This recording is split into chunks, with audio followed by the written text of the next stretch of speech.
My worried your loyalty strengthens our realm. And Jay! Rise and claim victory!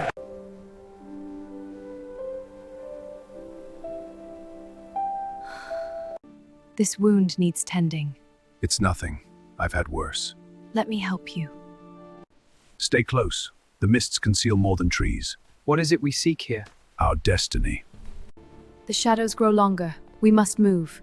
I am with you. Lead on. Together, then. You dare question me? After all we've endured? Your leadership has cost us dearly. And what would you have us do?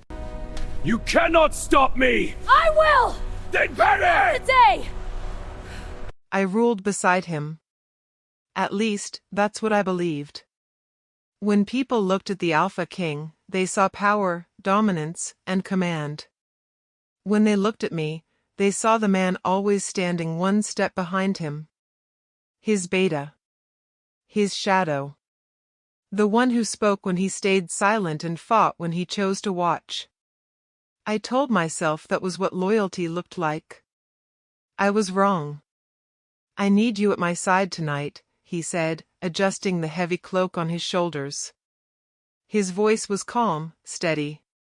Commanding, as always. I'm always at your side, I replied without thinking.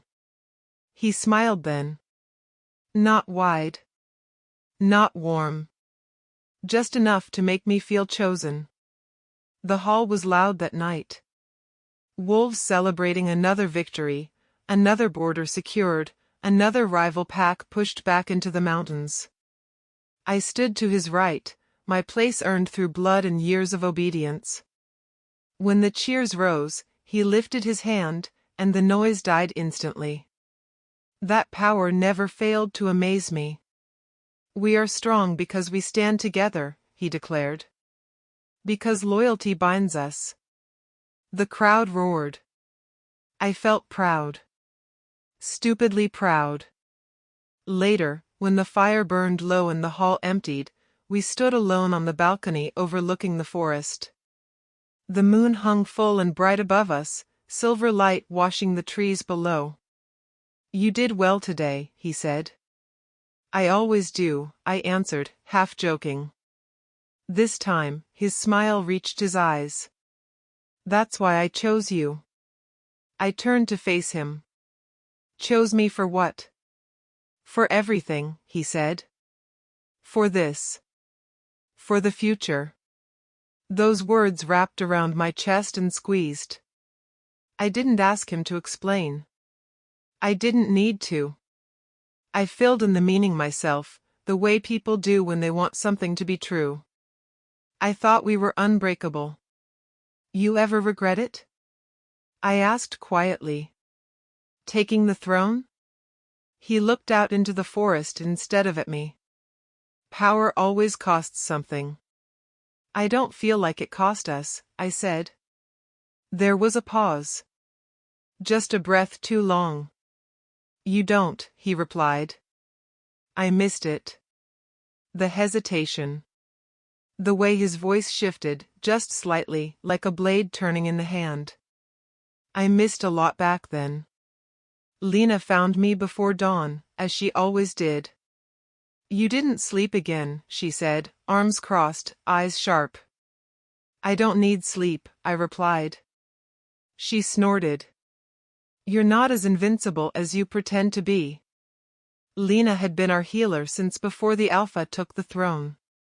She was small, quick-tempered, and far too honest for her own good. If anyone in the pack knew my weaknesses, it was her. You keep pushing yourself, she continued. One day, your body will collect its debt. I can handle it. That's what you said last time. She grabbed my wrist and turned it, exposing the half-healed gash from the last fight. And the time before that. I pulled my hand back. You worry too much. No, she said softly. I worry because no one else does. That stung. Where's the Alpha? She asked, changing the subject. Meeting with the council. Her jaw tightened. Again? They have matters to discuss. They always do, she muttered. Then she looked at me closely. Has he been distant with you? I frowned. What do you mean? I mean, she said carefully, he doesn't call for you the way he used to. He decides things before you hear about them. I laughed, forcing it. You're imagining things. Am I? Yes. She didn't look convinced. You trust him too easily, she said. And you don't trust him enough, I shot back. She sighed. Just be careful. I waved her off. You sound like Elder Ronan. That earned me a sharp look. Maybe that should tell you something. Elder Ronan was waiting for me near the old stones at the edge of the territory.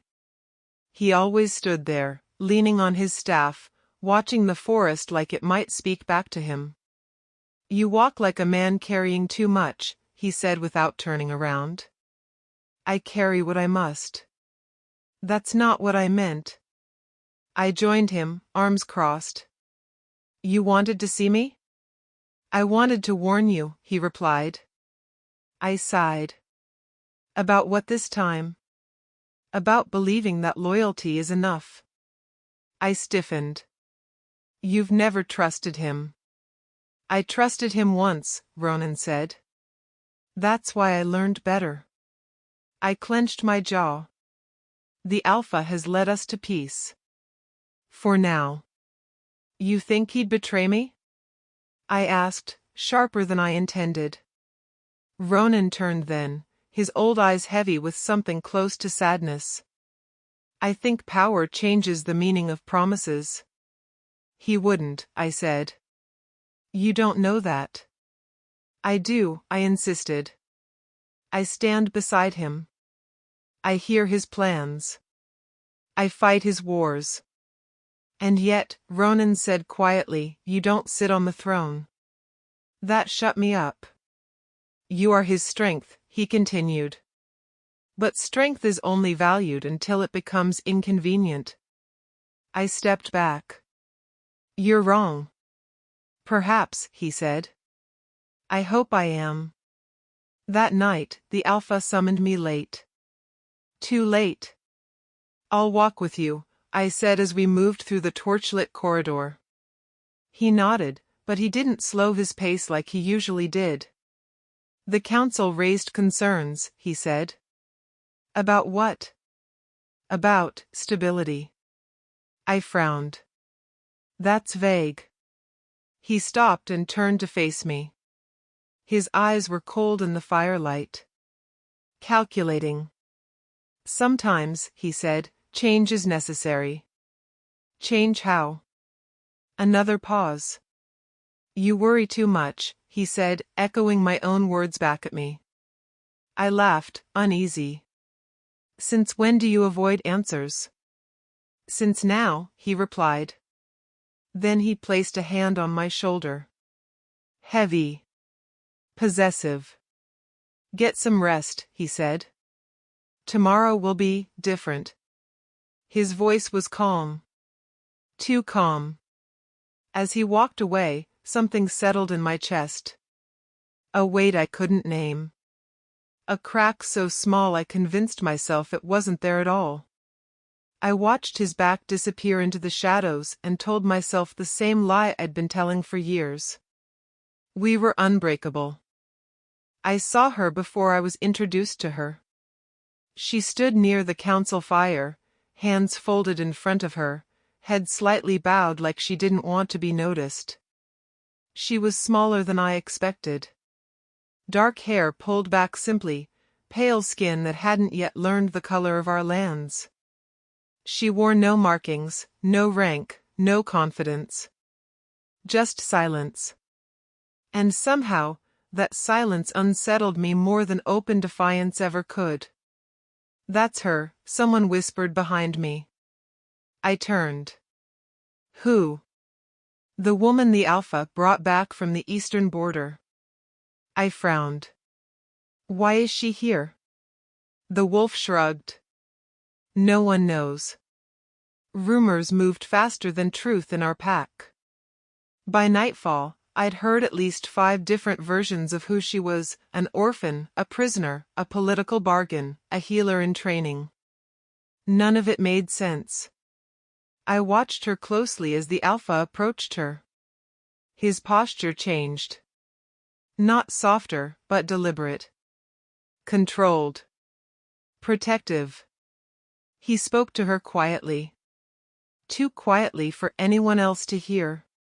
She nodded, eyes down, then glanced up at him like she was searching for permission to breathe. Something cold slid down my spine. I stepped forward.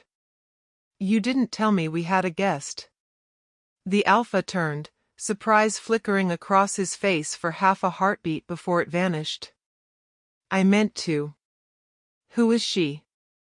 I asked. "This is Seraphine," he said. "She'll be staying with us." Seraphine lifted her head then. Her eyes met mine for the briefest moment. There was fear there. And something else. Guilt. "It's nice to meet you," she said softly. Her voice was gentle. Almost apologetic. I nodded stiffly. "Welcome." The alpha's hand rested briefly on her back, guiding her away. The touch was light, but intimate enough to burn. That night, I couldn't sleep. Lena found me pacing the training grounds at dawn. "You look like hell," she said. "I feel worse."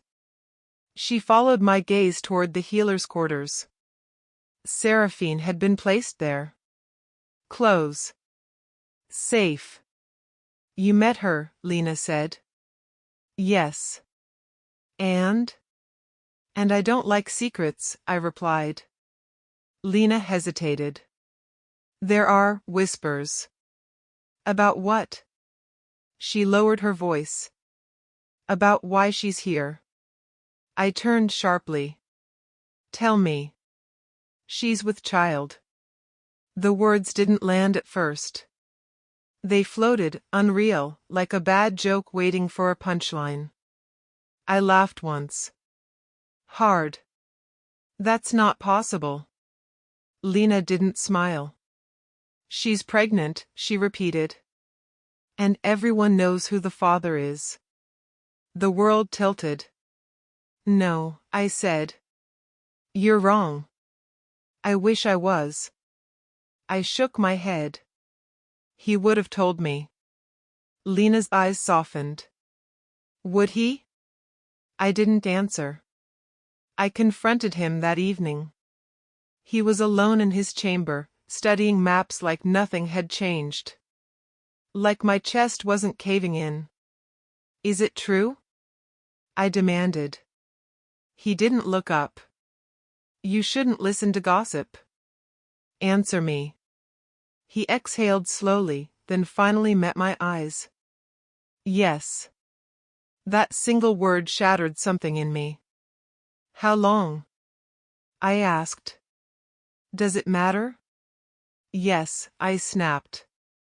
"It matters to me." He stood, circling the table, putting distance between us. Seraphine needed protection. And a child? My voice cracked despite myself. "She didn't plan this." "But you did," I said. Silence. "I asked you something yesterday," I continued. "You said tomorrow would be different." He looked away. "You promised me," I said quietly. "You told me I was chosen. I told you what you needed to hear at the time. That hurt more than any blade." "What am I to you now?" I asked. He hesitated. "Just long enough." "My beta," he said. "Nothing more." I laughed bitterly. "You couldn't even lie better than that?" "This changes nothing," he insisted. "My rule stands. Our bond stands." "No," I said. "It doesn't. You're overreacting." I stepped closer. "You put another woman in my place." "There was never a place," he said flatly. That was it. That was the moment. I wasn't betrayed with rage or cruelty. I was erased. Marcus watched me as I left the chamber. He stood at the end of the corridor, arms crossed, expression unreadable. The Alpha's enforcer. His executioner. A man who followed orders without question. You knew, I said.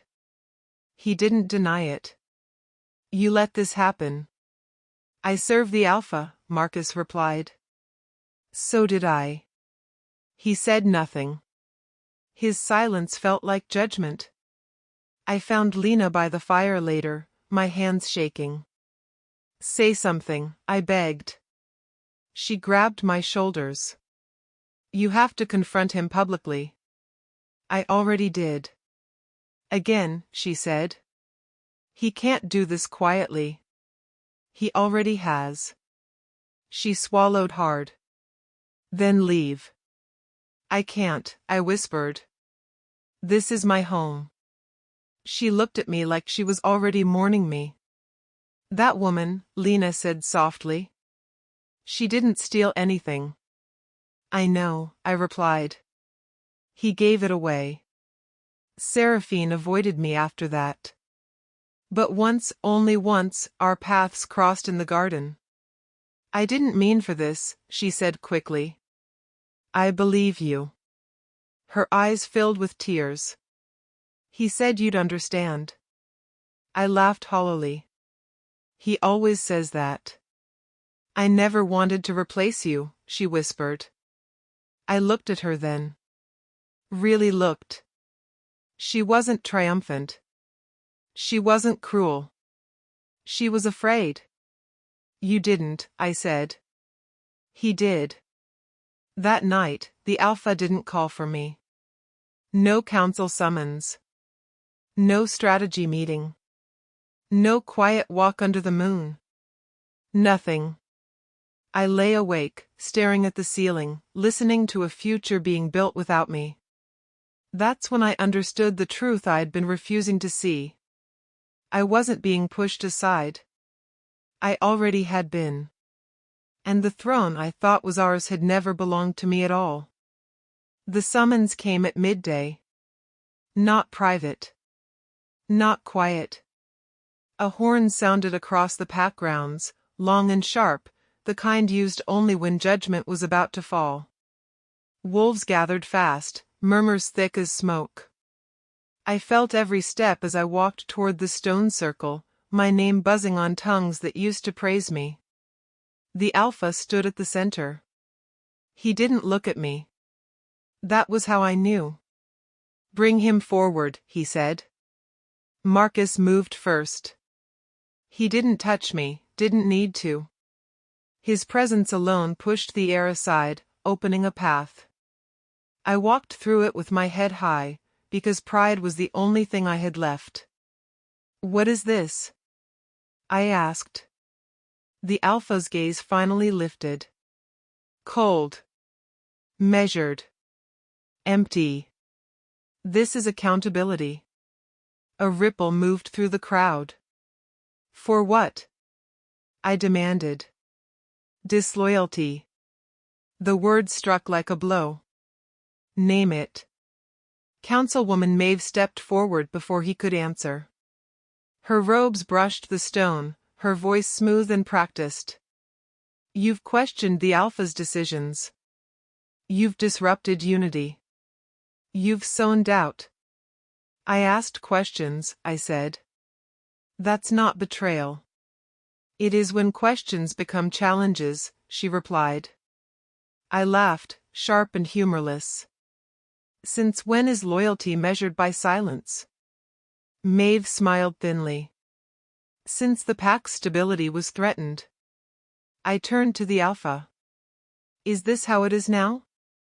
You accuse me in public but won't even face me? He raised his hand. The crowd quieted. You've forgotten your place, he said. My place? I echoed.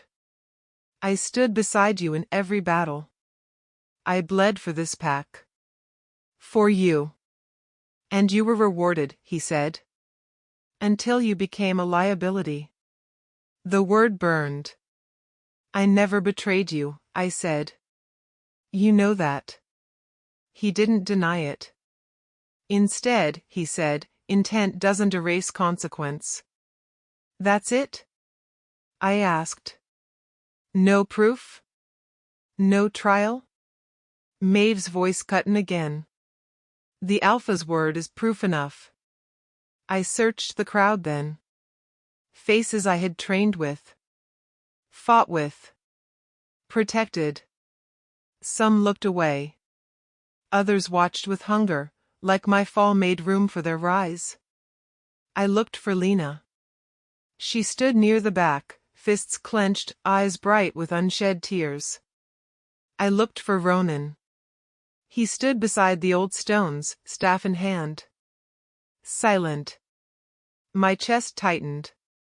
Say something, I begged him, not caring who heard. Ronan didn't move. Didn't speak.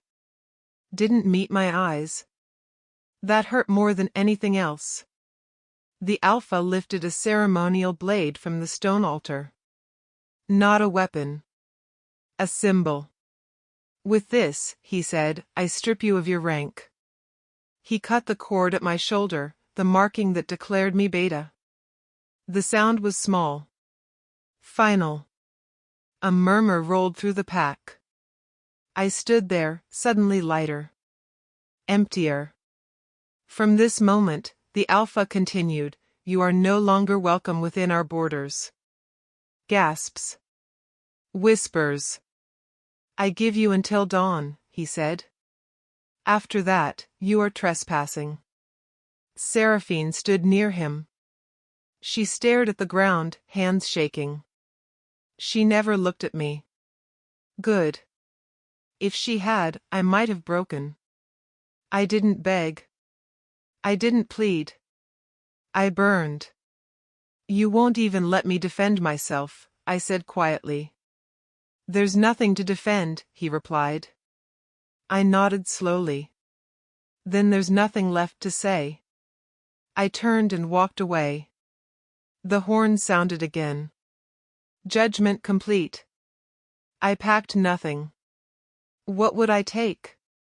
Weapons I no longer had the right to carry? Clothes marked with a rank that no longer existed? Lena found me at the edge of the training grounds. This is wrong, she said, voice shaking. You know it is. So do they, I replied. You can't leave, she whispered. You won't survive alone. I looked at her. I survived worse with people. She grabbed my arm. Let me come with you. No. Why not? Because you still belong here, I said. And because if you leave, they'll hunt you too. Tears spilled down her cheeks. I should have spoken louder. So should I said. She pressed something into my hand. A small pouch. Herbs. A blade no longer than my palm. For the road, she said. I closed my fingers around it. Thank you. She hugged me then. Hard. Like she was trying to memorize my shape. I crossed paths with Marcus near the gate. He stood aside, giving me room. That's it? I asked. No last order to carry out? His jaw tightened. I was told not to interfere. Good, I said. Because if you had, one of us would be dead. He met my eyes then. For a moment, something flickered there. Regret. Respect. I didn't care enough to name it. Be careful, he said. I smiled thinly. You should tell him that. Night fell fast. The moon rose, full and merciless, the same moon that once watched him promise me a future. I stood at the border stones, forest stretching dark and endless beyond. The pack behind me buzzed with life. Ahead, only silence. I took one last look back. The Alpha stood on the rise, arms folded, already speaking with Maeve. Seraphine hovered close to him, small and protected. I didn't exist anymore. Good. I stepped into the trees. Cold swallowed me whole. With every step, something inside me peeled away: trust, loyalty, the man who believed strength meant obedience. I clenched my fists. I will survive, I whispered to the dark. Even if it kills the man I used to be. The forest didn't answer. But it listened. The forest swallowed me whole. The moment I crossed the border stones, the air changed. It grew colder, heavier, like the land itself didn't care whether I lived or died. The sounds of the pack faded behind me, replaced by wind through branches and the distant howl of something that wasn't mine anymore. I didn't stop walking. If I stopped, I'd think. If I thought, I'd feel. And if I felt, I might turn back. By the time the moon climbed high, my legs were shaking. The wound on my side, half healed from a past fight, had torn open again, warm blood soaking into my shirt. Every breath burned. Good. Pain was simpler than memory. I stumbled through brush and roots, catching myself on trees, leaving streaks of blood on bark like markers of my shame. I had no direction. No plan. Just distance. From him. From the pack. From the man I used to be. Hunger crept in next. A dull ache that sharpened with every step. I hadn't eaten since morning, and even then, I barely tasted it. My mouth felt dry, my head light. You wanted this, I muttered to myself. Freedom. The word felt like a lie. Images attacked me when I slowed, his hand on my shoulder, Seraphine's lowered eyes, the blade cutting my rank away. Elder Ronan's silence hurt the most. It echoed louder than the Alpha's judgment. I tripped on a root and went down hard, breath exploding out of me. I lay there, face pressed to cold earth, chest heaving. So this is it, I whispered. This is what loyalty buys you. I laughed, weak and broken. That was when I heard the snap of a branch. I rolled, hand flying to the small blade Lena had given me. Don't, a voice said calmly. If I wanted you dead, you'd already be there. A figure stepped into the moonlight. Tall. Lean. Scarred. His eyes were sharp, restless, like a wolf that had learned never to sleep too deeply. Who are you? I demanded. Kale, he replied. And you're bleeding on my hunting ground. I didn't ask for help. Good, he said. I don't give it for free. I pushed myself up, swaying. Then move. He studied me for a long moment. My torn clothes. My shaking hands. The way I stood like I expected the ground to betray me. You won't make it through the night, he said. I'll manage. No, he corrected. You'll die quietly and attract scavengers. That becomes my problem. I scoffed. So you're saving me for convenience? Exactly. He turned and walked away. Hey, I called after him. Where are you going? To keep you alive, he said. Try not to bleed on everything. I hated that I followed him. His shelter was little more than a hollow beneath twisted roots, hidden well enough that even trained eyes might miss it. He tossed me a strip of dried meat and a skin of water. Eat, he said. I hesitated, pride flaring uselessly. Or don't, he added. Your choice. I ate. The meat was tough and tasteless, but it grounded me. Kale knelt across from me, cleaning his blade with slow, practiced motions. Your pack, he said. I stiffened. Was. He snorted. Same thing. Pack men always smell like rules. Why are you out here alone? I asked. He shrugged. Because trusting people gets you killed. That's not true. He looked at me then. Really looked. You're bleeding in my shelter, he said. Seems true enough. I had no answer. He gestured at my wound. Let me see. I can handle it. You can barely sit upright. I hesitated, then nodded.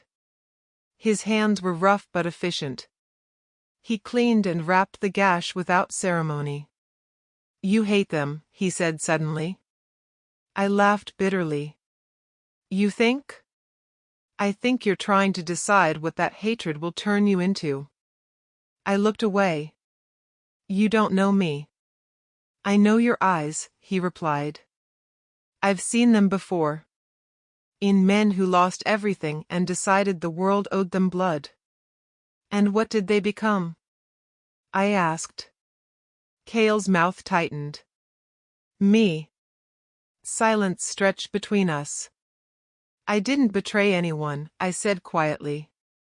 They always say that. This time, it's true. Truth doesn't keep you warm, he said. Or alive. I stared at the fireless darkness of the shelter. What do you do out here? Survive, he answered. And avoid becoming someone worse. That hit too close. I woke to pain. Not the dull ache of hunger or exhaustion, but something sharper. Purposeful. Kale was already on his feet, listening. What is it? I whispered. Move, he said. We crept to the edge of the shelter.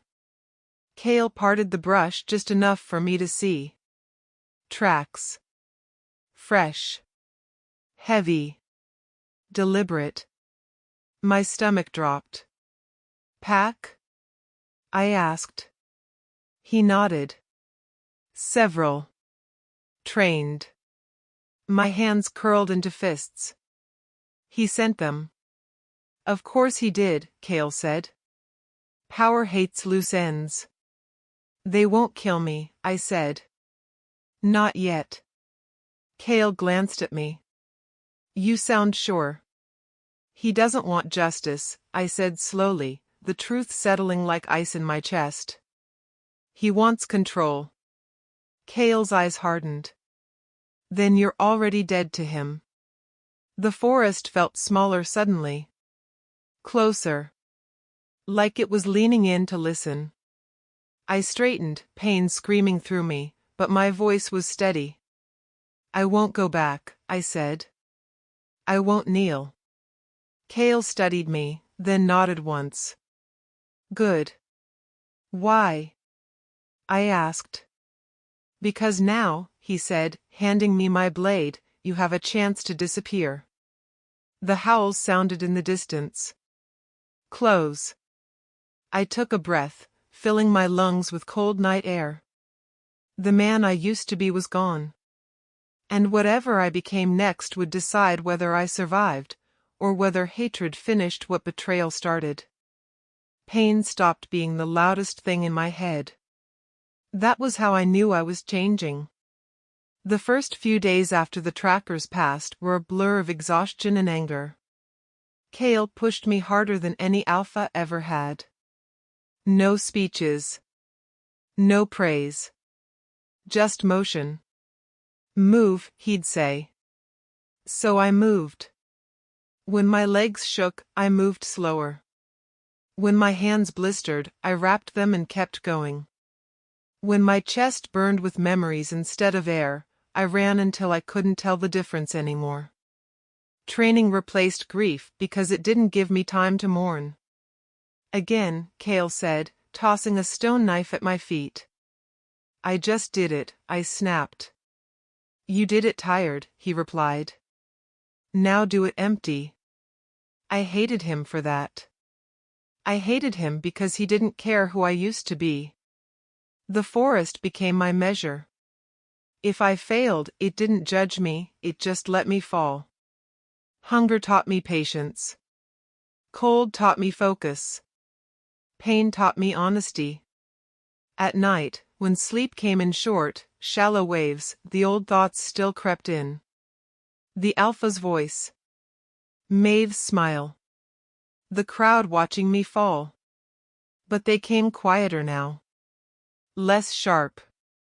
Like echoes fading the farther I walked away. One evening, Kale stopped me near a ridge overlooking a narrow valley. "You're not a beta anymore," he said suddenly. I stiffened. "I know." "Do you?" he asked. "Because you still walk like one." I frowned. "What does that mean?" "It means you keep looking for someone to give you permission," he said. "To lead. To choose. To matter." I opened my mouth to argue, then closed it again. Damn him. "Tomorrow," Kale said, "you'll meet someone." "I don't need more people." "You need a mirror," he replied. "Not another blade." Naira didn't stand when I entered the camp. She didn't bow. Didn't smile. Didn't pretend not to notice the way I scanned for exits. She just watched me over the rim of a tin cup, eyes sharp and curious, like I was a puzzle she hadn't decided to solve yet. "So," she said, "this is the fallen prince." "I was never a prince," I replied. She smirked. "That's the first honest thing you've said." I bristled. "You don't know me." Naira leaned back against a tree, crossing her arms. "I know patterns. Men who ruled from the second seat always think they were indispensable." "I was indispensable," I said. Kale snorted from behind me. Naira raised an eyebrow. "Were you?" The question landed harder than an insult. "Yes," I said. "I fought his wars. I enforced his laws. I kept the pack together." "And yet," she said calmly, "you're here. Bleeding in the woods." Silence stretched tight. "That doesn't mean I was wrong," I muttered. "No," she agreed. "It means you were useful." The word cut deeper than I expected. "You weren't betrayed because you were loved," she continued. "You were betrayed because you were convenient." I clenched my fists. "That's not true." Naira tilted her head. "Tell me one thing he sacrificed for you." I searched my mind. Promises. Words. Shared victories. Nothing solid. She didn't press. She didn't need to. "That silence," she said softly. "That's where your pain lives." Anger surged up, hot and sudden. "You think you understand everything." "I understand leverage," she replied. "And you were leverage until you became a risk." Kale stepped in then. "Enough." Naira waved him off. "No. He needs this." She turned back to me. "You're still angry because you think your worth was stolen." "It wasn't." "Then what was?" I demanded. "Your illusion," she said. "That loyalty protected you."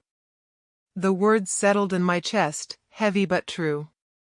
I exhaled slowly. "So what am I now?"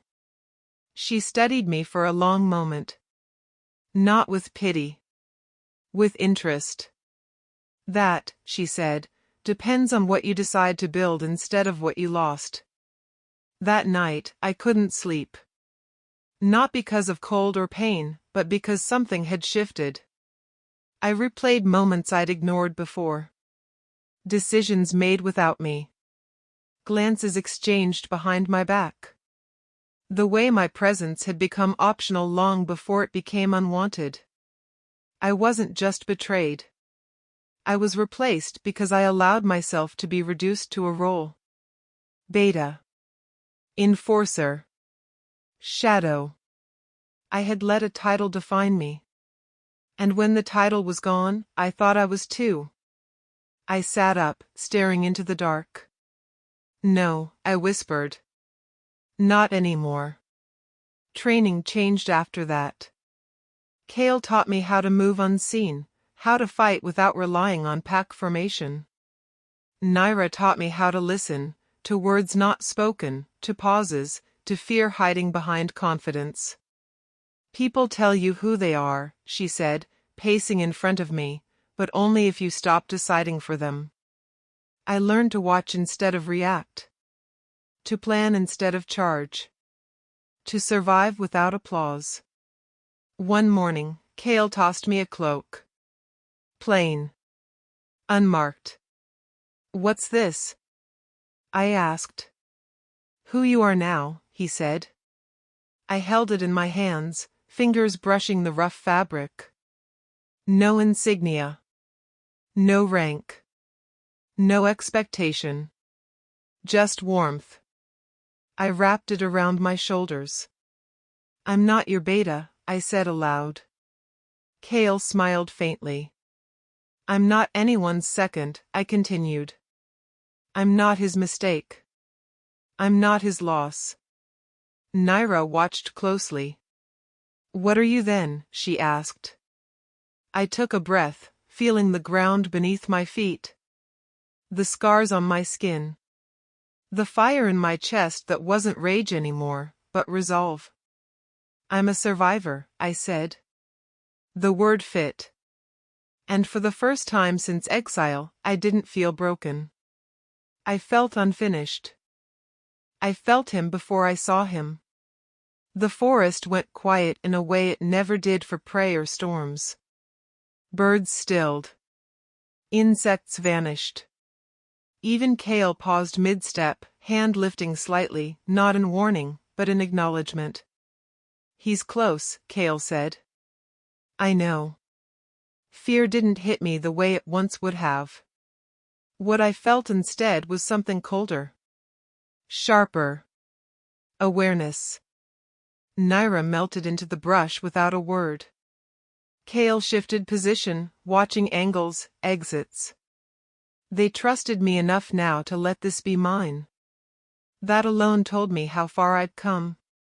He won't come alone, Kale muttered. He already has, I replied. The Alpha stepped into the clearing like he still owned it. No armor. No guards in sight. Just his cloak, dark and heavy, and the same controlled posture that had once made entire packs bow. He looked tired. Older than I remembered. For the first time, I noticed it. You walk into exile lands without permission, I said. That's brave. Or foolish. He smiled faintly. You always admired bravery. I admired honesty. The smile faded. I didn't come to fight, he said. Of course not, I replied. You never get your hands dirty anymore. A flicker of irritation crossed his face. Good. He still cared. I came to talk, he said. Then talk. He took a step closer, stopping just outside the edge of my comfort. You left under difficult circumstances. You threw me out, I corrected. Yes, he said. Too quickly. And I regret how it was handled. Handled. Like I'd been an object. I did what was necessary, he continued. The pack needed stability. And I threatened that? I asked. You threatened perception. I laughed quietly. That's worse. You questioned me, he said. Publicly. Privately. You made people think. That was my crime? In a pack, he said, thinking spreads. So does fear, I replied. His jaw tightened. I never wanted you gone, he said. You forced my hand. I stared at him. You stripped my rank. You gave me a night to disappear. I spared your life. I stepped closer. You spared your conscience. For a moment, he didn't answer. I built you, he said finally. I raised you to be my right hand. No, I said calmly. You used me. His eyes snapped to mine. You were indispensable. And replaceable, I said. You proved that. Silence fell between us, heavy and thick. I hear you've been busy, he said. Surviving. Is that what this is about? I asked. Curiosity? He hesitated. There it was. Fear. Not panic. Not weakness. Just the subtle awareness that something had shifted beyond his reach. You've gathered allies, he said carefully. I smiled. Have I? You think I don't have eyes in the wilds, he snapped. Then you already know the answer. He exhaled slowly, regaining control. You don't belong out here. Neither do you, I replied. He glanced around the clearing, at the trees that offered no throne, no banners. Come back. The words stunned me, not because I wanted them, but because of what they meant. You want me back, I said. I want what we had, he replied. What you had, I corrected. I was just holding it together. He stepped closer again. You're still mine. I laughed. Loud. Sharp. Free. That's the most honest thing you've said all day. His eyes darkened. Careful. No, I said. You be careful. Something moved in the brush behind him. A shadow. Watching. You didn't come alone, I said. He didn't turn. Neither did you. A voice spoke from the trees. He's telling the truth. A young man stepped out, lean and quick-eyed, hands raised to show he wasn't armed.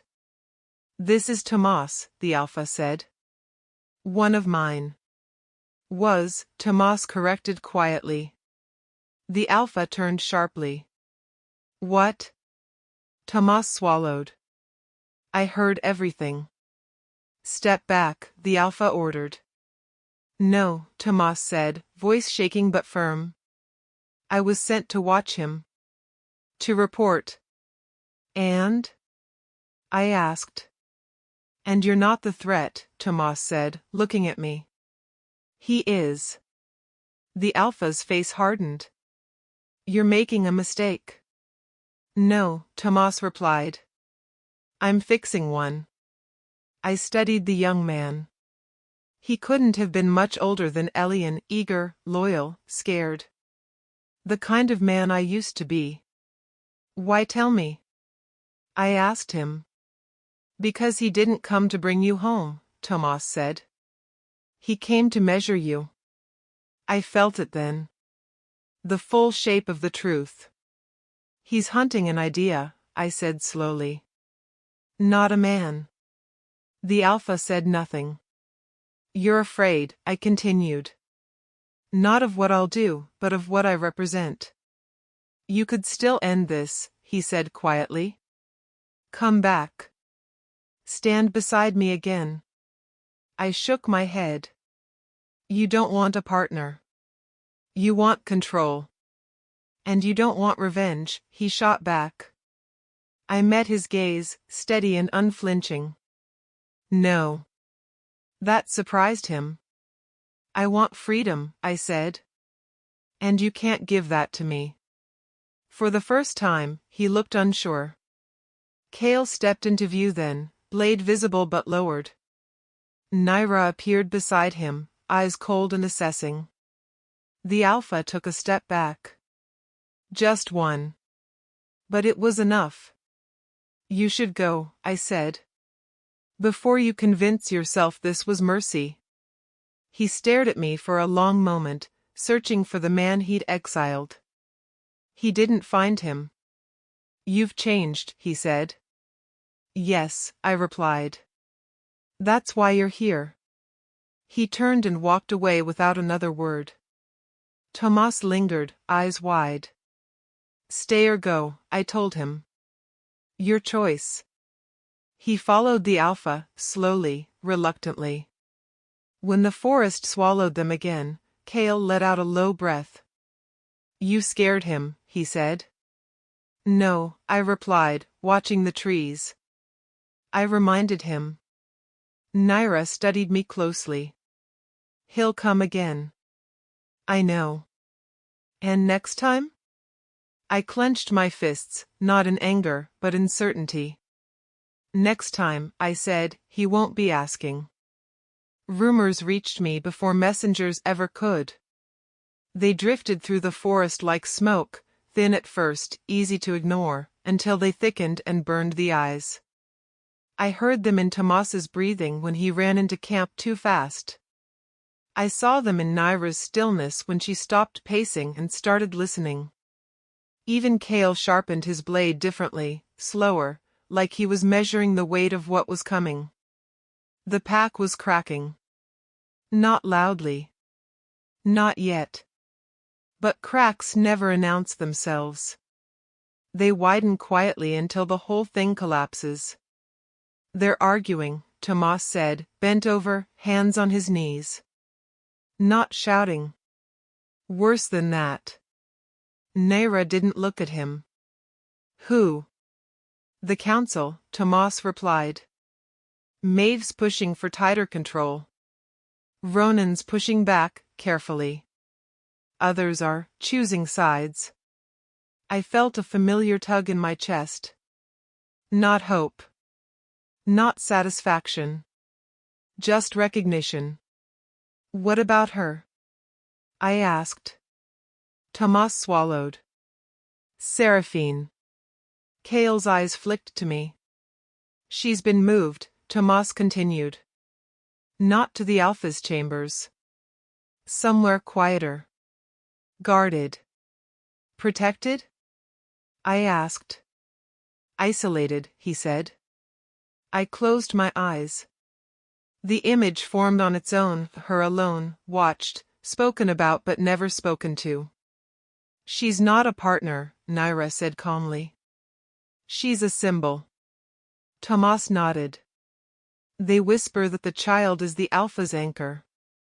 That without it, he'd lose legitimacy. And with it, I said, he loses trust. Naira finally turned to me. Now you're thinking. I sat on a fallen log, elbows on my knees. The forest hummed around us, indifferent. I envied that. Marcus? I asked. Tomas hesitated. He's quiet. That's not new, Kale said. No, Tomas replied. But he's not enforcing Maeve's orders the way he used to. He delays. Redirects. Sometimes he just doesn't show. I let out a slow breath. Marcus was a man of motion. Silence from him meant conflict. Naira crouched in front of me.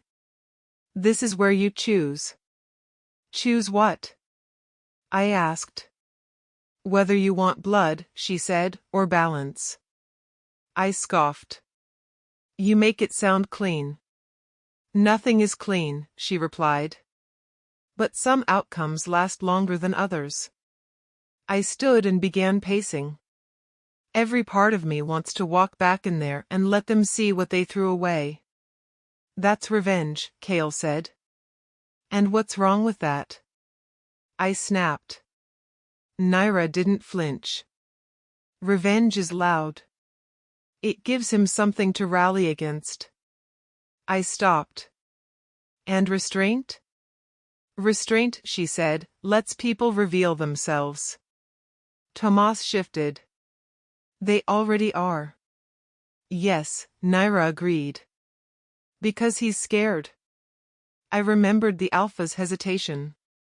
The way his voice had caught when he realized I wasn't alone anymore. He's tightening his grip, Tomas said. Calling it protection. Calling it necessity, I murmured. The same word he'd used on me. Anger surged, hot and sharp, but it didn't own me the way it once had. I let it pass, breathed through it. I don't want him dead, I said finally. Kale raised an eyebrow. That's new. I want him exposed, I continued. I want him to face what he's built. Naira smiled faintly. That's karma. We didn't move fast. That was the hardest part. Every instinct I had screamed to act, to strike before he could. But Naira taught me patience the way Kale taught me survival, by refusing to let me rush. Information ages better than blood, she said one night, tracing lines in the dirt. And it spreads farther. Tomas became our thread. He moved quietly between worlds, listening more than speaking. Each time he returned, the picture sharpened. Maeve's pressing for a public declaration, he said one evening. She wants the Alpha to name an heir early. That's reckless, Kale muttered. It's fear, Naira corrected. She's afraid the uncertainty will swallow them. And Ronan? I asked. Tomas hesitated. He argues. But he doesn't accuse. I nodded. That was Ronan. He never cut unless the wound was already open. Marcus? I asked again. He asked about you, Tomas said softly. My chest tightened. What did he say? He asked if you were alive. Kale grunted. That's concern. That's conflict, Naira said. And conflict spreads. I stared into the fire. He won't betray the Alpha. Maybe not, Naira replied. But he doesn't have to. The dreams changed. I stopped dreaming of the night I was exiled. Stopped reliving the cut of the blade, the crowd's murmur. Instead, I dreamed of walking through the pack grounds unseen, watching people speak freely because they thought I wasn't there. I woke up calmer. That scared me more than rage ever had. You're growing, Kale said one morning as we trained. I can tell. How? You don't fight the air anymore, he replied. You wait. Naira watched me from a distance. Waiting isn't weakness, she said. It's selection. What if they never fall? I asked. They already are, she replied. You just stopped being the center of the story. That hit harder than I expected. I wasn't the hero. I wasn't the villain. I was the pressure. Tomas arrived late one night, eyes wide, breath uneven. He called a closed council, he said. No guards. No audience. Why? I asked. Because he doesn't trust anyone anymore. Naira's gaze locked onto mine. That's the moment. I shook my head. Not yet. Kale frowned. You're sure? Yes, I said. If I move now, I become the threat he warned them about. Naira studied me. You're choosing restraint. I'm choosing inevitability, I replied.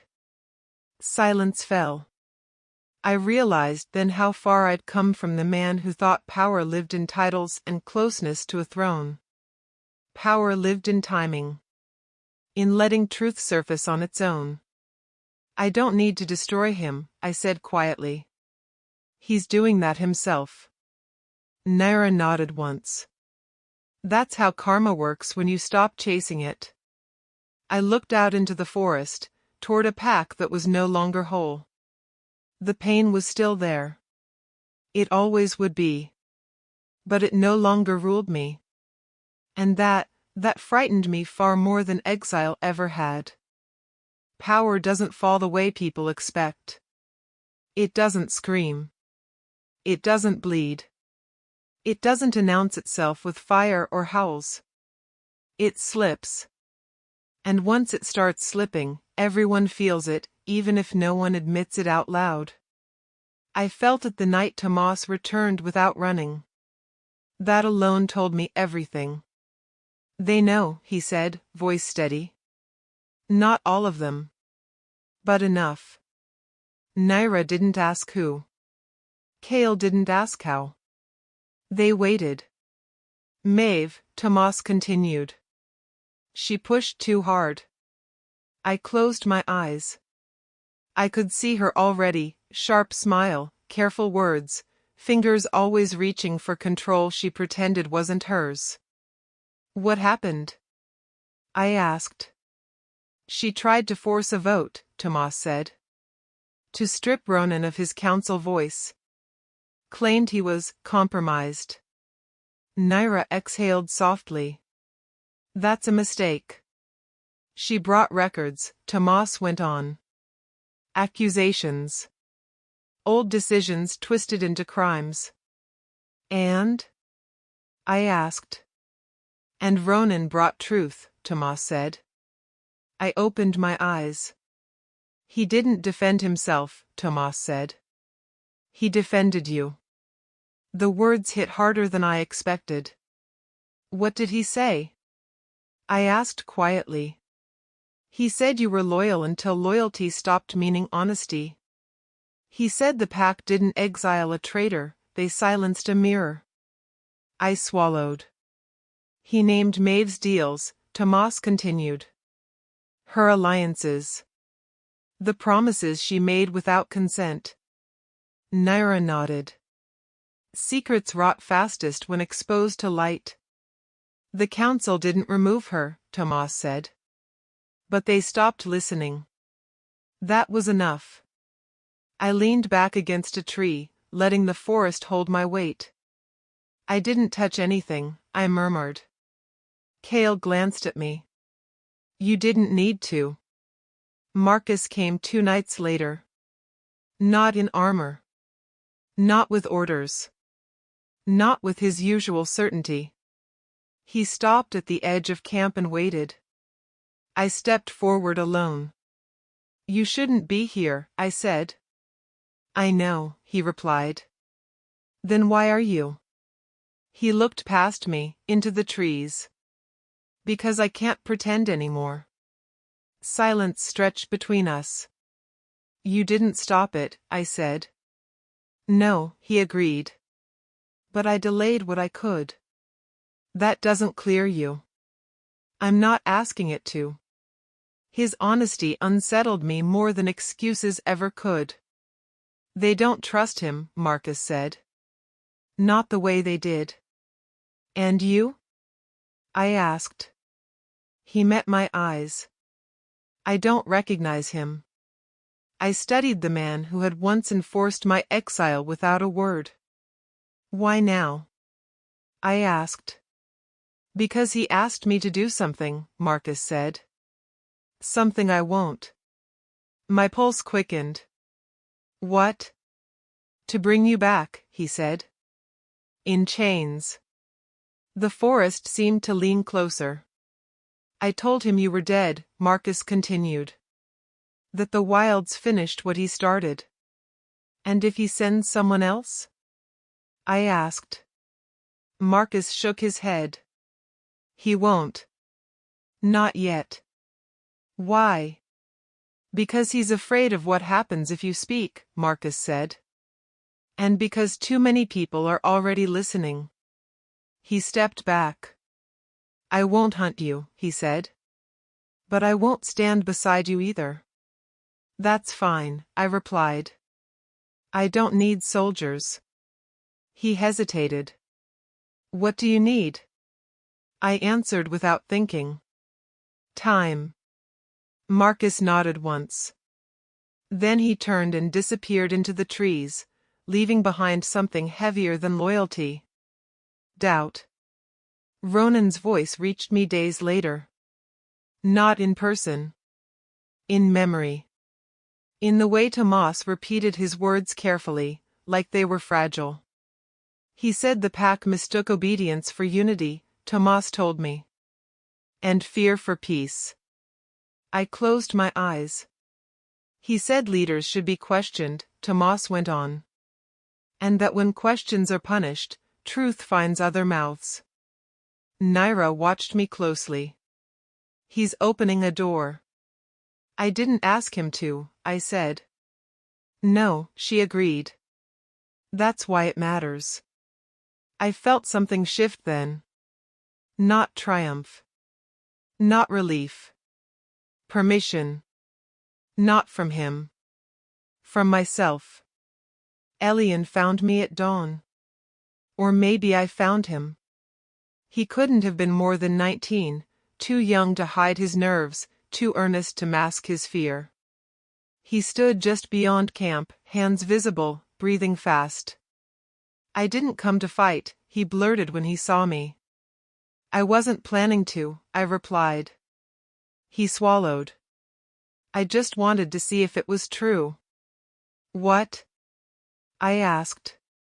That you're still you, he said. The simplicity of it stunned me. Who told you that? I asked. No one, he replied. Everyone. I gestured for him to sit.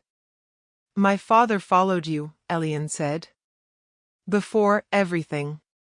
I said nothing. He says the pack hasn't felt right since you left, Elian continued. That things feel quieter. Like people are afraid to breathe. I stared at the ground. And you? I think they're afraid because you're not there to say what they won't, he said. I laughed softly. You give me too much credit. No, Elian said firmly. I think you gave them permission to be honest. The words lodged deep. I don't believe in thrones, I said. I don't believe in him, Elian replied. That surprised me. You should be careful saying that, I warned. I am, he said. That's why I came alone. He looked at me like I was something solid in a world that had started to tilt. Will you come back? He asked. I shook my head. Not like that. He nodded, disappointed but understanding. That's okay. Why? I asked. Because even out here, he said, you're still leading. After he left, I stood alone for a long time. Naira joined me quietly. You didn't recruit him. I didn't need to, I replied. That scares you, she said. Yes, I admitted. Because I don't know what they see. She smiled faintly. They see someone who walked away from power and didn't disappear. I looked toward the distant packlands, imagining the cracks widening, the silence growing heavier. I didn't attack. I didn't declare. I didn't return. I waited. And the waiting did more damage than any blade ever could. I didn't plan to see her. That was the lie I told myself as I followed the narrow path Tomas had marked. I said it was curiosity. I said it was strategy. I said I needed to understand the board before the next move. The truth was simpler. I needed answers that wouldn't let me sleep anymore. Seraphine waited near the river bend, wrapped in a plain cloak, guards far enough away to pretend she was free. The water moved quietly beside her, carrying moonlight downstream like it wanted to forget where it came from. She turned when she heard my steps. For a moment, neither of us spoke. She looked thinner. Tired.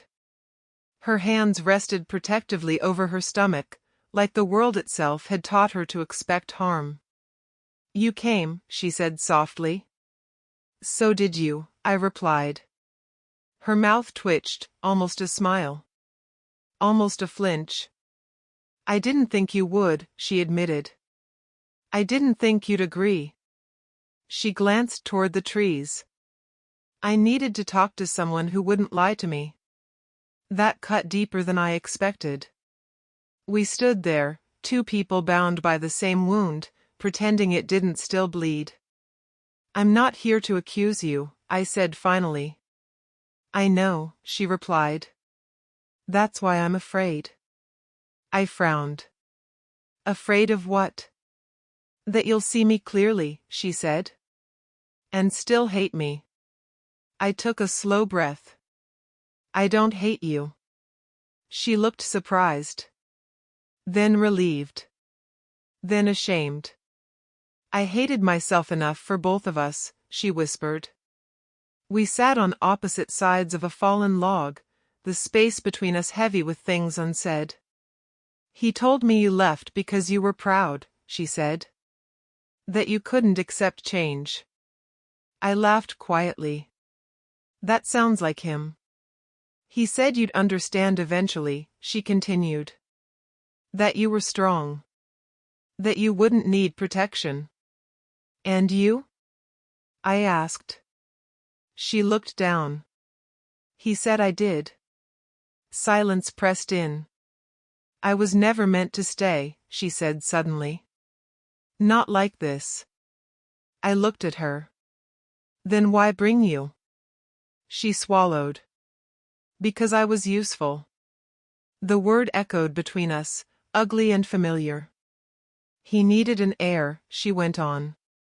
A symbol. Someone the council would rally behind when doubt crept in. And you believed him, I said gently. I wanted to, she replied. I was alone. He was powerful. And he sounded certain. Her voice cracked. He said he'd protect me. I felt something twist in my chest, not anger, but recognition. When? I asked. When the council turned, she said. When Maeve pushed for control. When people started watching me like I was a prize they could lose. And did he? I asked. She shook her head. He moved me. Hid me. Spoke for me without asking. That's not protection, I said. That's possession. Tears slid down her cheeks. I know that now. I looked at the river, at the way it kept moving no matter what stood in its path. He never planned to protect you, I said slowly. Not long term. She nodded. He planned to survive me. The words landed like stones. I wasn't replacing you, she whispered. I was replacing the idea of you. I closed my eyes. That doesn't make it hurt less, I admitted. But it makes it make sense. She wiped her face. I never wanted your life. I just didn't want to disappear. I thought of the night I'd crossed the border stones. Of how close disappearing had felt. You're not my enemy, I said. She looked up sharply. Then what am I? I met her gaze. Someone he used. Her shoulders slumped, relief and grief tangling together. I was afraid you'd come for revenge, she said. I thought about it, I replied honestly. And, she asked. I realized revenge would make me him, I said. And I already lost enough becoming what he needed. She nodded slowly. He's afraid of you. I know. He watches the trees now, she said. Every sound. Every pause. He doesn't sleep. I didn't smile. That's not victory, I said. That's consequence. She hesitated. What will you do? I considered the question carefully. Nothing, I said. Her brows knit together. Nothing? Nothing loud, I clarified. Nothing cruel. She studied me like she was seeing me for the first time. That's mercy. No, I said. Mercy would be forgiving him. And this? This is refusing to carry his sins forward, I replied. She looked at her hands. What about me? I didn't answer right away. You don't owe me anything, I said finally. And I don't owe you blame. She exhaled shakily. I don't know what happens next. Neither do I admitted. But you won't be alone if you don't want to be. Her eyes filled again. You'd help me? I won't save you, I said. But I won't let you be erased. She nodded, accepting the difference. A twig snapped in the distance. The guards shifting. Time running thin. I'm sorry, she said quietly. For the pain. For the silence. I stood. I know. She stood too, then hesitated. You're stronger than he ever was. I shook my head. I'm just done pretending strength means control. She watched me walk away, the river carrying our reflections apart. As the forest swallowed me, I felt something loosen inside my chest. A knot I'd been carrying since the night I was exiled. I didn't need her apology to heal. But choosing mercy, real mercy, the kind that doesn't ask for thanks, felt like reclaiming a part of myself I thought I'd lost forever. And that mattered more than vengeance ever could. I didn't stand in the circle. That mattered more than anything else. I watched from the trees, just beyond the reach of torchlight, where faces blurred and voices carried without names. The stone circle was full, too full. Wolves packed shoulder to shoulder, drawn by the promise of answers they'd been denied for too long. The Alpha stood at the center. Alone. No Maeve at his side. No Marcus behind him. No council forming a wall around his certainty. That absence was loud. He looks smaller, Kale murmured beside me. He always did, Naira replied quietly. Power just made him taller. I said nothing. I didn't trust my voice yet. The Alpha raised his hands, and for the first time, the crowd didn't still immediately. Murmurs rolled through them like uneasy waves. He waited. Forced a smile. Brothers and sisters, he began. Someone laughed. Not loudly. Not mockingly. Just a sharp sound that cut through the air. The Alpha flinched. That was new. We face a moment of adjustment, he continued. Change brings fear. But I have always led with the pack's best interests at heart. Then why hide? A voice called out. Where is Maeve? Another demanded. And Marcus? The Alpha's jaw tightened. They are no longer relevant to this discussion. A mistake. Naira leaned closer to me. He's rushing. He doesn't know how not to, I whispered back. Elder Ronan stepped forward. The crowd hushed, not because they were ordered to, but because they chose to. I've served this pack longer than any of you, Ronan said. His voice was steady, carrying weight without force. And I have remained silent longer than I should have. The Alpha turned sharply. This isn't your place. Ronan met his gaze without flinching. It is now. A ripple moved through the pack. Expectation. Hunger. We were told loyalty meant obedience, Ronan continued. We were told questioning leadership was betrayal. And in believing that, we allowed ourselves to be ruled by fear instead of trust. The Alpha stepped closer. You accuse me? I accuse all of us, Ronan replied. But I name you. Gasps followed. No one stopped him. You exiled a man without trial, Ronan said. Not because he was disloyal, but because he reminded you that power should be shared. I felt Kale shift beside me. You used a woman and her child as symbols, Ronan went on. Not as family. You let ambition guide you where wisdom should have stood. The Alpha's voice cracked. That's enough. It isn't, Ronan said. Not until the truth is spoken aloud. Silence pressed down hard. The Alpha looked around. Searching.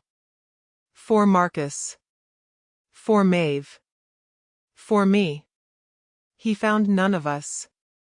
You all benefited from my rule, he said, desperation creeping in.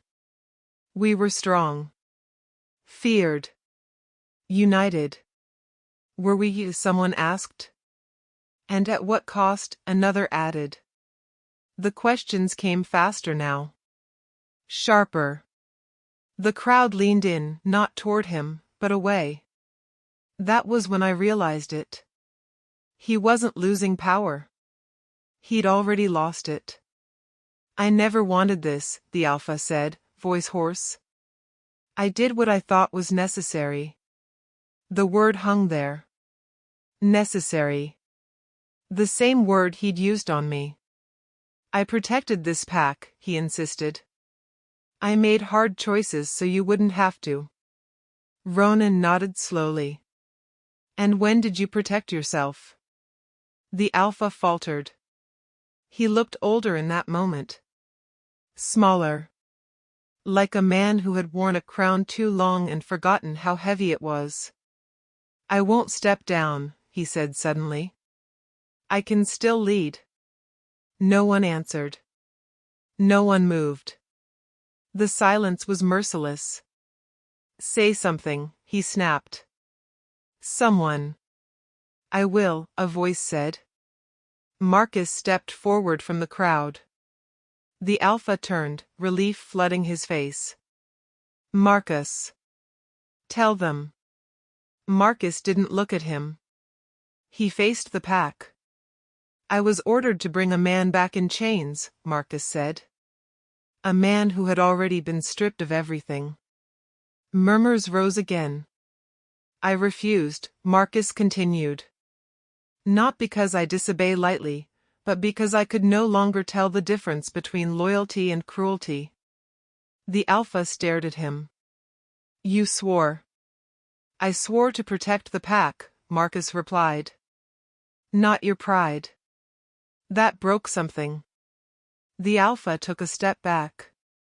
Just one. But it was enough. I felt it then. The end. Not dramatic. Not violent. Just inevitable.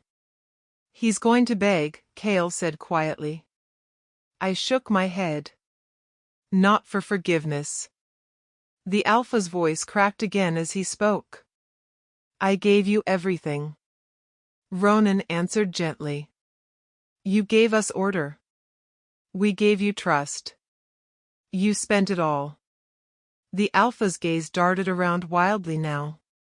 He was searching for something to hold on to. A reason.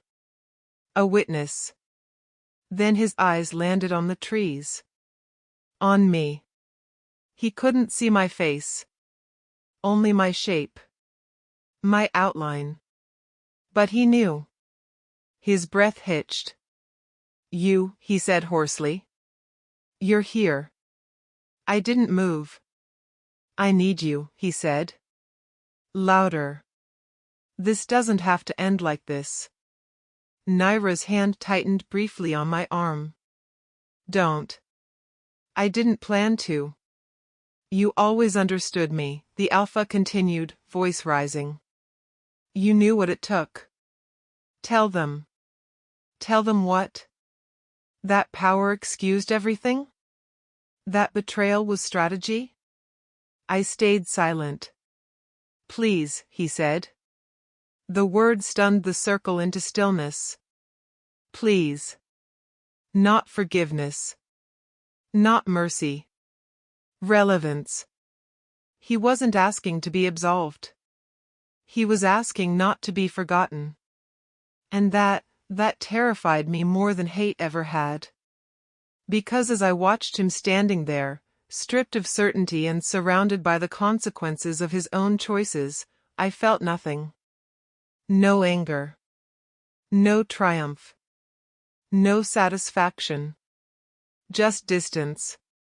The pack began to move. Not away from him, but around him. Conversations starting. Decisions forming without his permission. He was still standing in the center. But the center no longer mattered. Naira leaned close. You okay? I nodded slowly, though I wasn't sure it was true.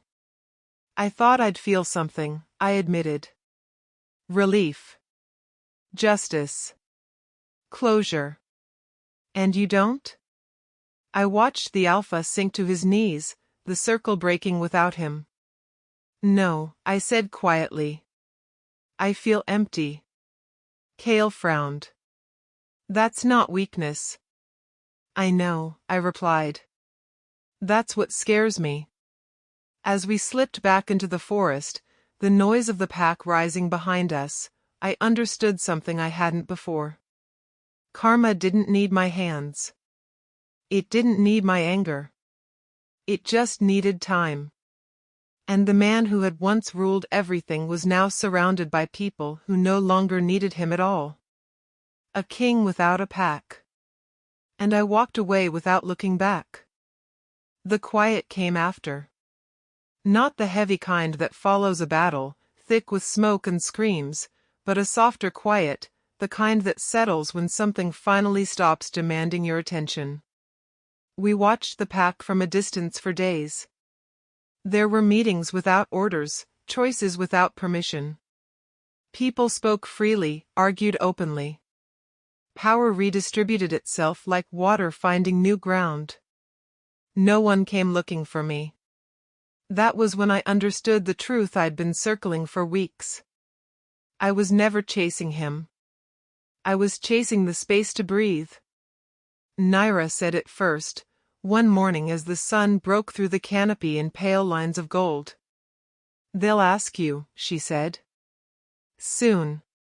Ask me what? I replied, though I already knew. To return, she said. To lead. I felt a familiar tightening in my chest, and then, just as familiar, the release.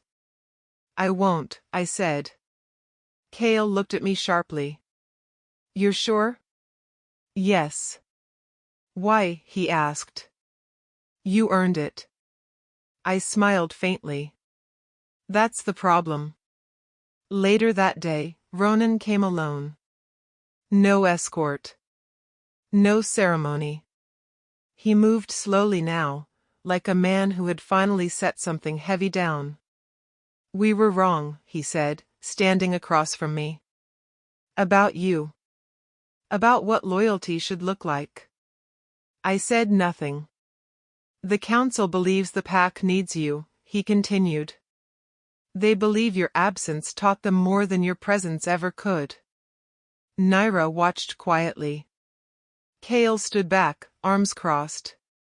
They want you to take the mantle, Ronan said. Not as Alpha. Something different. A throne is still a throne, I replied. Ronan nodded.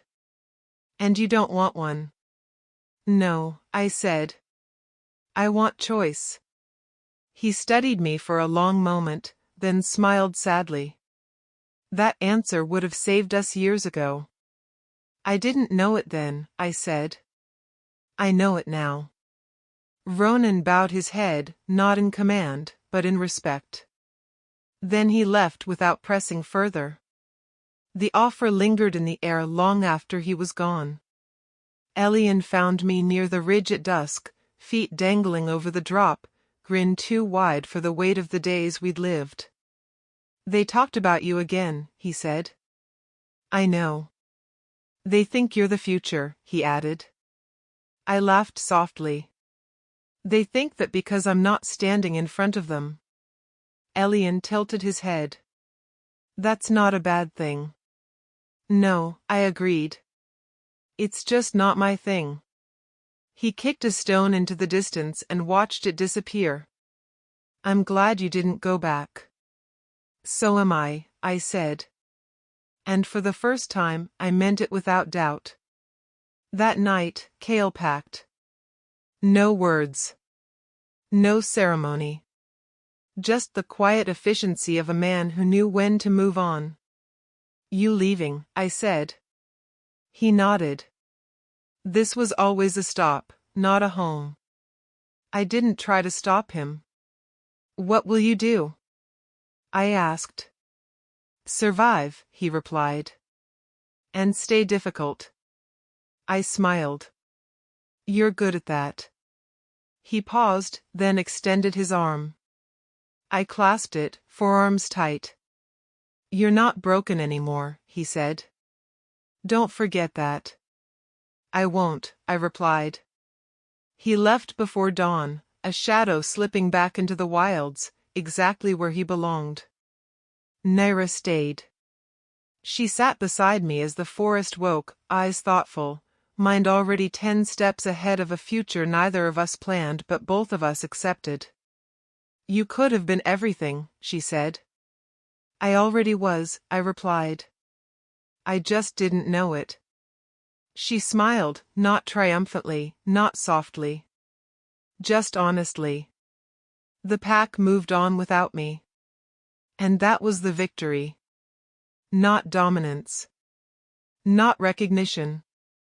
Not revenge. Freedom. I didn't need a throne to matter. I didn't need a title to lead. I had learned how to walk away whole.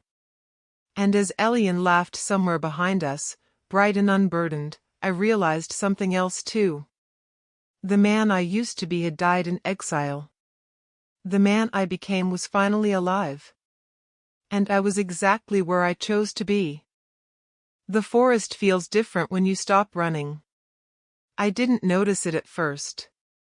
The way the light settles instead of chases. The way sounds arrive without urgency.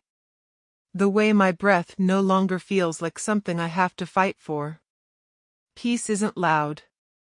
It doesn't announce itself with relief or triumph. It arrives quietly, like something that's been waiting for you to stop bleeding long enough to notice it. I wake before dawn now, not from fear, not from memory, but from habit. The ground beneath me is familiar. The air smells clean. My body carries scars, but they don't scream anymore. They exist. That's all. Once, I thought survival meant hardening yourself until nothing could hurt you. I was wrong. Survival meant learning when not to harden. Naira moves through the camp behind me, careful not to disturb the quiet. She doesn't ask what I'm thinking. She hasn't in a long time.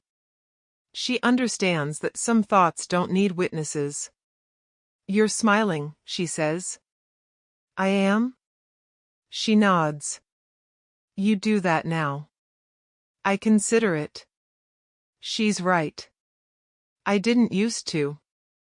The alpha hasn't crossed my mind in days. That surprises me. For so long, he lived in every thought, every question of worth, every ache of betrayal. His voice shaped my doubts. His shadow followed my steps. Now? He's just gone. Not dead. Not punished by my hand. Just distant. Reduced to a story people tell when they need a reminder of how power can rot if it isn't questioned. He's a memory. And memories only hurt if you keep reopening them. Elian returns in the afternoon, carrying news I didn't ask for but accept anyway. The pack is rebuilding. Slowly. Unevenly. Honestly, from what he says. They don't talk about him much anymore, Elian tells me, sitting across from me with that same hopeful smile that once scared me. Good, I reply. They talk about you sometimes, he adds. That's unnecessary. He grins. I know. But they do. I don't feel pride. Or resentment. Just distance. Elian watches me closely. Do you ever wish it ended differently? I think about it. About blood. About shouting. About taking something back by force. No, I say finally. I wish it ended exactly like this. He nods, satisfied, like that answer settles something in him too. When he leaves, I sit alone and let myself remember, not the betrayal, but the man I was before it. The man who believed loyalty meant silence. The man who confused proximity to power with purpose. That man didn't survive exile. And that's okay. Because the man who did survive learned something more valuable than dominance. He learned restraint. He learned mercy. He learned how to walk away without carrying poison in his hands. I didn't become cruel. That matters more than victory. Naira sits beside me as the sun lowers, painting the forest in gold and shadow. You're done, she says. Yes. With all of it? I nod. With proving. With chasing. With needing them to understand. She smiles. That's how I know you're free. I breathe in deeply, feeling the truth of that settle into my bones. Freedom doesn't mean the past disappears. It means the past no longer decides who you are. I was betrayed. I was exiled. I was hunted. And still, I chose not to become the kind of man who needed someone else to fall in order to stand. The Alpha lost everything trying to hold power too tightly. I gained everything by letting go. That is the difference between ruling and living. Night falls gently now. The forest hums. Somewhere far away, wolves howl, not in fear, not in command, but in simple existence. I stand, feeling whole in a way I never did on any throne, beside any king. I don't need a title to know who I am. I don't need witnesses to confirm my worth. I walked away with my name, my choices, and my soul intact. And that is the ending. Not his. Mine.